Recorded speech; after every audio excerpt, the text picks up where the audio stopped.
Hello and welcome. I am Ashy Source, aka Ashy, and today we are talking about the latest article from Game Informer, which might be our last, but we're gonna also talk about some interesting stuff like the voice cast being announced and the new book dropping. Let's talk about the newest article first. Everything we know about Dragon Age the Veilguard's Bellara Luthera. Before we jump into it, if this is the type of content you would like to see, use Dragon Age or bioware, then you are in the right place, so like and subscribe to see more. Let's jump into it. We're gonna start off with the info about her first. She is a Dalish elf and a member of the new faction called the Veil Jumpers. He is your first recruitable companion. He is considered energetic, effervescent, and academic, and as a companion for combat. Bellara seems to be excellent in both support and elemental combos. We're gonna read a quote from the game director. So first of all, she is a mage. She's an explorer of ancient elven ruins. She is an elf herself and a member of the Veil Jumpers faction. They investigate ancient ruins of Arlathan, and everything about her character as a mage leans into that. But she also challenges the type of archetypal idea of a mage. Bellara uses a bow from range, and she's using electric charged arrows. She can also cast spells that slows down time and heals allies and Rook. She does that by channeling magical energy into her gauntlet. She starts as a supportive character in combat, thanks to her healing spells, but notes that the players have to build her out that way. It also leans into electrical damage and damage that really matters a lot when we get into strategy and tactics. You can spec her out in a way where she is unleashing this devastating vortex that pulls in all enemies into a electrical storm. Maybe then we can unleash our own area of effect attack with all the enemies clumped together. This reminds me of Jacob from Mass Effect using pole. I don't know. I just always bring up Mass Effect when it comes to this. She can debuff enemies with her shock affliction where they are taking passive damage. Bellara is one of those characters that you can build up to be able to use healing spells automatically. So if you're a character that wants to be on the front lines, like maybe a rogue, then she's the best companion for you. For those who don't know this will be the first time the Veil Jumpers will make an appearance in the game, as their first appearance was in the comics. I'm gonna base off of a quote here. The Veil Jumpers are the ones journeying through Arlathan, where the ancient elven empire used to exist, and left a lot of artifacts when it disappeared. When the elves fell from immortality thousands of years ago, they still left a lot of their artifacts and a lot of their magical technology behind. Bellara represents this yearning to find the truth in who the elves were before. Not only did they lose their magic and their immortality, they lost a lot of their history too. A lot of what the elves know of their past is based off a myth and a rumor. Bellara is a knowledge seeker and she wants to find out the truth. That's not what she wants to find. She wants to find the pieces of the elves, who the elves used to be, and really understand what their story was and where they came from, as well as figuring out where they are going next and to find a future for the elves. Within the context of the Veilguard, she joins the team, first of all, to stop what's going on with the Elganon, because Bellara feels at least partially responsible since they are the Elven Elganon, but also maybe to find a bit more of who they used to be. Because again, you're dealing with these elves that were around a millennia ago, that have now re-emerged into the world, and who better to teach her who the elves are than them. She better not betray us. Am I the only one who thinks that she might be a part of them, or she used to be one, or a forgotten one, or has a connection to them, and that that'll be revealed at the end? I feel like I have a hunch that something's going to happen and that she has something connected to them, because I find it weird when they have some kind of connection to them now. Solus has really ruined everything. Like now you're like, are you somebody that's important? I'm just wondering. We also talk about how magic in Dragon Age the Veilguard differs from the previous games. How Epler was talking about how in Thetis, that Ferelden and Orlais, they treat mages very badly, and that they have circles, and that the mages are viewed with suspicion, while in Tevinter, that's a land where mages has always ruled, and mages are in charge, and mages make rules and run the show. They wanted to show what that looks like, because throwing throughout the games, Dragon Age Origins 2 and Inquisition, magic has been more and more prevalent. And that part is because of Solus have been slowly preparing that ritual for however long in the universe, and no one's really aware of. They also mention that there are rules when they are making the lore and how what's been said before, and that they wanted to make sure that they don't, break those rules. So they wanted to show magic visually, and they mentioned that in the video, in the last video I was talking about. They mentioned in the video from Game Informer that they use Frostbite to basically be able to show you that visually using it. The journalist LeBlanc asked what's the contrast between Bellara and the mage elf who is optimistic and bubbly, while Solus is determined to be a tragic character. He indicated that there might be more to Bellara than meets the eye. Solus sees himself as a tragic hero. He sees himself not capable of being happy. He can't let himself be happy, partially because he carries the guilt of what he did bringing the veil, doing what he did to the world. Whereas Bellara is someone who has seen tragedy, and as you get into her character arc and get into her backstory, you realize this character who has seen a lot of tragedy, but that tragedy, instead of wallowing in it, she's forced herself to push past it. She looks at her regrets and tells herself, I don't want to feel regret. Whereas again, Solus tends to wallow in his, to a large degree, allows us to create a very big differentiation.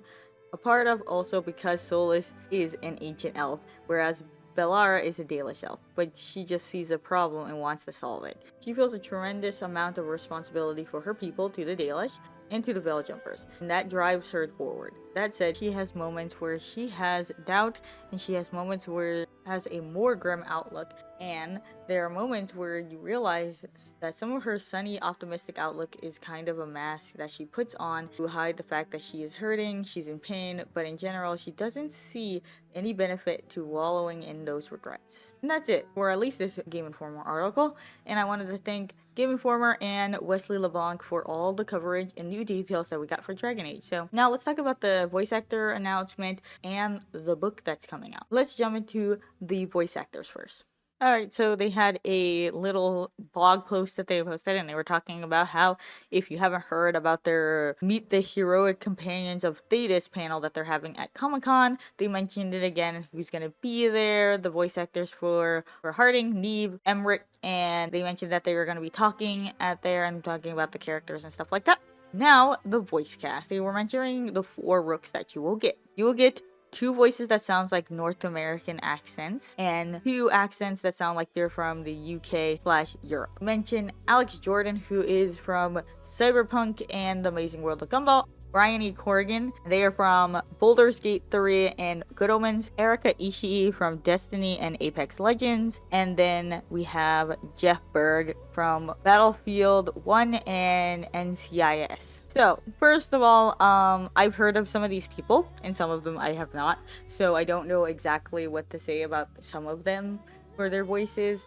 But I do want to say that it's a bit weird to me that they have that Rook is, at least the canon looking Rook that they use for everything.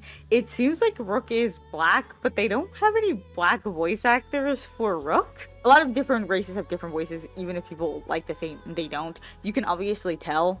It's not that obvious for some people, but it's obvious a lot of times for, like, I guess a lot of black men have a deeper voice. And when they cast them for voice acting, like, you get someone like the dude who plays Lee from, like, Telltale and stuff like that, and even the dude who plays as Javik, he has a really deep voice, but then they don't cast them, so when you get these guys that are usually white, they're playing as these black characters, and it just, you can obviously tell they're not black.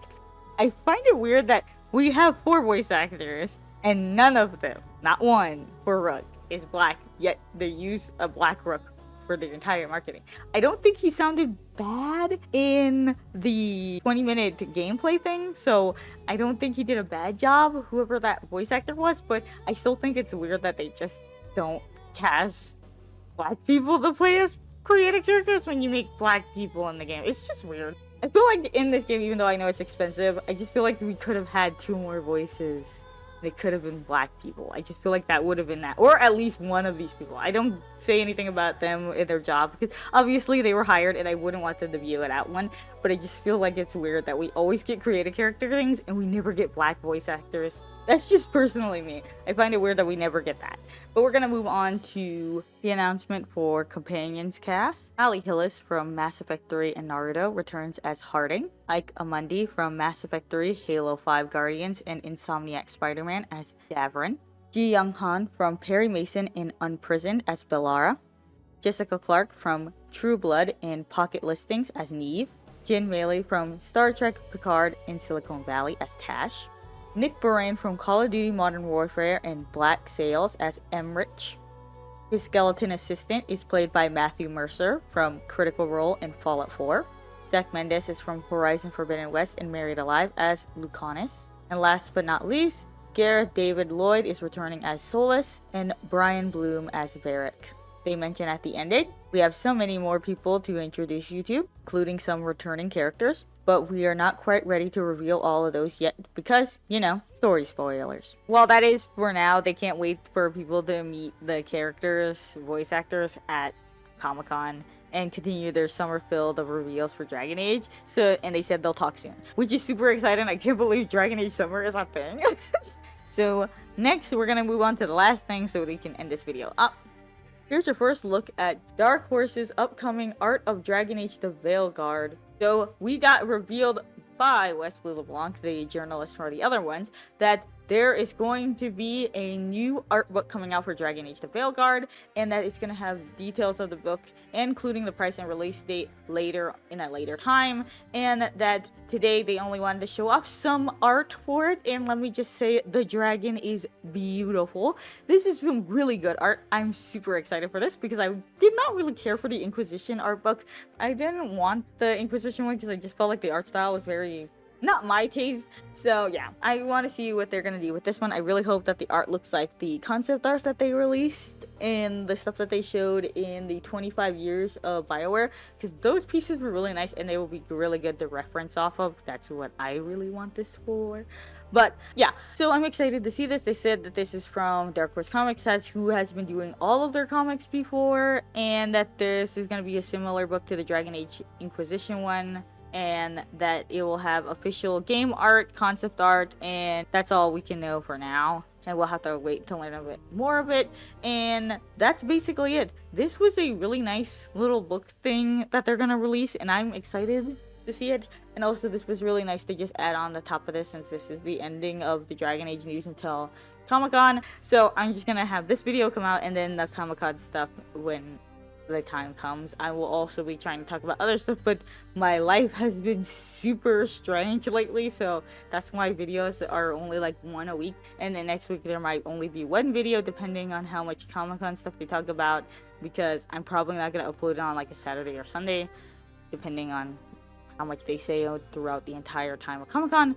But yeah, that's about it for this video, and I'll be back in the next video talking about something else. I have a bunch of stuff that I have planned.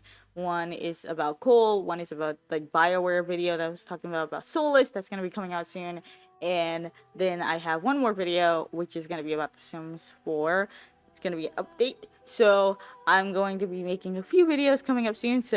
But anyway, thank you guys so much for watching. Thank you so much for the support on my last video that I uploaded yesterday. That was a lot of more support than I thought. I thought it was going to be tossed out of the algorithm because I haven't uploaded, but thank you guys so much for watching and liking and subscribing and stuff like that. So thank you so much, and I'll see you in the next video.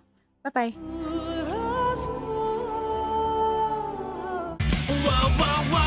I'm just a man missing you. Please understand, without you